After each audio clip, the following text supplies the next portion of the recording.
En julio, de acuerdo al INE, el índice de precios al consumidor subió 1,4%, ubicándose por sobre lo esperado por el mercado, que esperaba un alza entre 0,9 y 1,3%. ¿A qué se debe esta cifra y qué efectos tendrá sobre la economía? Conversamos a esta hora con Jorge Rojas Vallejos, académico de la FEN de la Universidad Andrés Bello. ¿Cómo está? Buen día. Buen día, muchas gracias por la invitación. Muy bien, pues conversemos entonces, primero, para entender a qué factores está asociada esta alza del IPC de julio. Bueno, el alza del IPC de junio, uno de los principales factores que incidió fue el elevado precio de los alimentos y la energía. Entonces, básicamente lo que nosotros estamos observando es un resultado de un incremento importante en el valor de los alimentos, que forma parte muy relevante de la canasta de consumo, y a su vez de las energías, que también tiene una componente estacional, producto de que como estamos en los meses de invierno, se genera una mayor demanda por estos ítems, y esto, digamos, junto con el elevado precio del dólar, ha impulsado la inflación a un nivel más allá de lo que se estaba estimando inicialmente, que se estaba hablando de que podía ser del orden del 1%, algunos estimaban 1,2%, pero finalmente fue un 1,4%. ¿Ya? Y lo que sí deberíamos esperar es que esto disminuya de aquí a fin de año en términos mensuales, porque dicho sea de paso, la inflación del mes de julio es tremenda, o sea, 1,4%, considerando que el target inflacionario por parte del Banco Central va entre un 2 y un 4% anual. Pero sin lugar a dudas que el elevado precio del dólar que experimentamos hasta antes de la intervención del Banco Central está llegando, se están empezando a observar sus efectos, que en la medida que se mantenga la intervención hasta finales de septiembre, eso debería mitigar un poco la situación. Pero la verdad es que fue un dato que de todas maneras sorprendió, dado que también se ha incrementado la tasa de política monetaria de forma bastante significativa. Estamos en un 9,75% y probablemente este dato va a hacer que el Banco Central revise sus expectativas respecto de la próxima alza que va a tener que generarse dentro de las próximas semanas.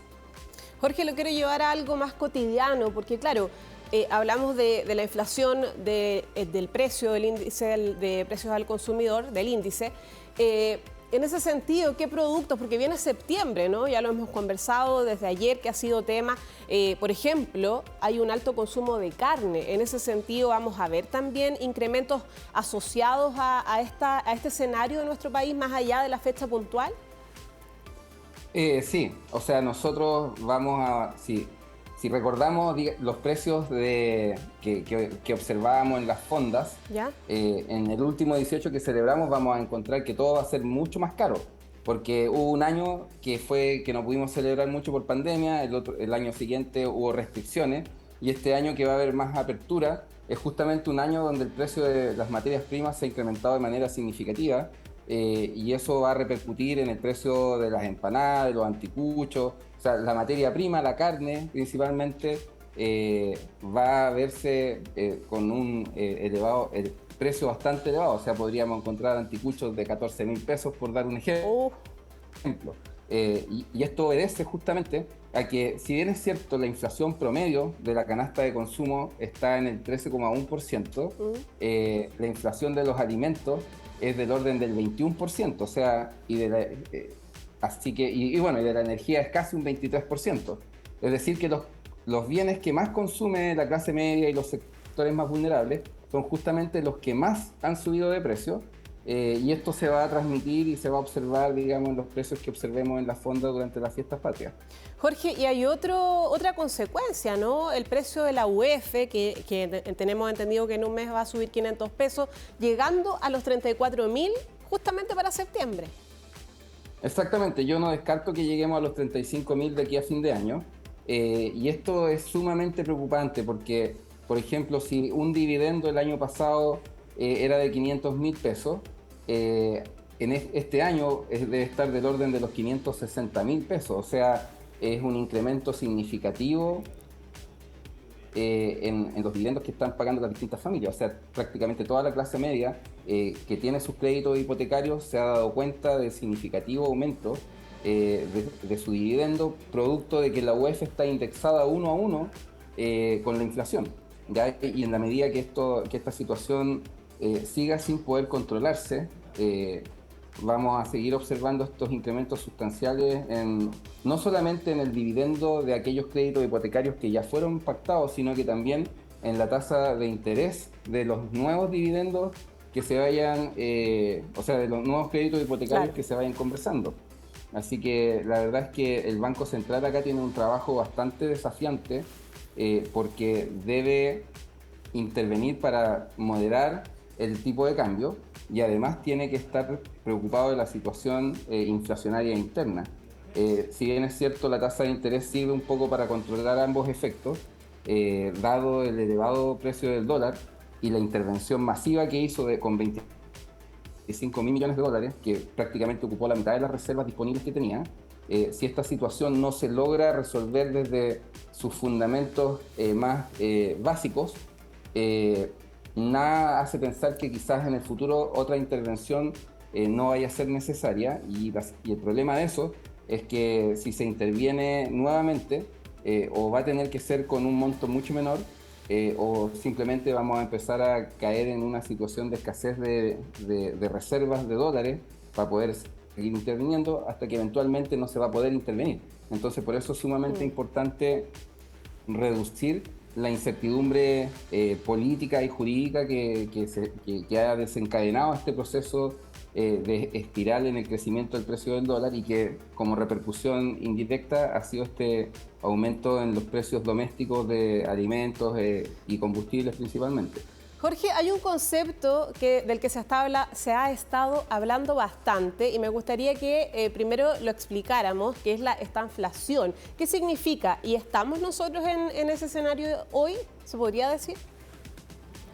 La estanflación, primero que todo, es básicamente tener contracción económica, es decir, tener recesión, crecimiento económico negativo, una caída en la producción, pero mantener inflación alta, es decir, mantener este incremento en el nivel general de los precios.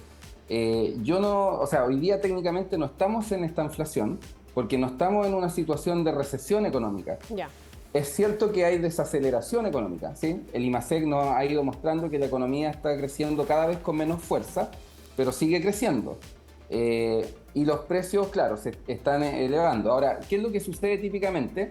Que cuando se aproxima una recesión económica, que es lo que varios están estimando que podría suceder producto de la situación en Estados Unidos con el incremento de las tasas de interés, a pesar de que el mercado laboral todavía se mantiene vigoroso, pero no se descarta una posible recesión económica. Ya Estados Unidos está en una recesión técnica porque hubo 2 trimestres con crecimiento negativo. Lo que sucede cuando hay recesiones es que como las personas empiezan lamentablemente a perder sus empleos, la demanda se contrae, por lo tanto la presión sobre los precios afloja un poco y usualmente lo que se observa es que hay recesión económica con caída o al menos los precios se mantienen, no siguen creciendo, entonces no se observa, digamos, un fenómeno inflacionario importante. Yo estimo que eso es lo que podría suceder en Chile. Ahora, la estanflación sería de que tenemos este escenario de contracción económica, de caída, de una caída importante en la producción, digamos más del 0,5%, y mantener precios altos. Y esa situación sería realmente compleja porque cuando tenemos una recesión económica, lo que hace el Banco Central es que baja las tasas para poder estimular la inversión, para poder darle un impulso a la economía.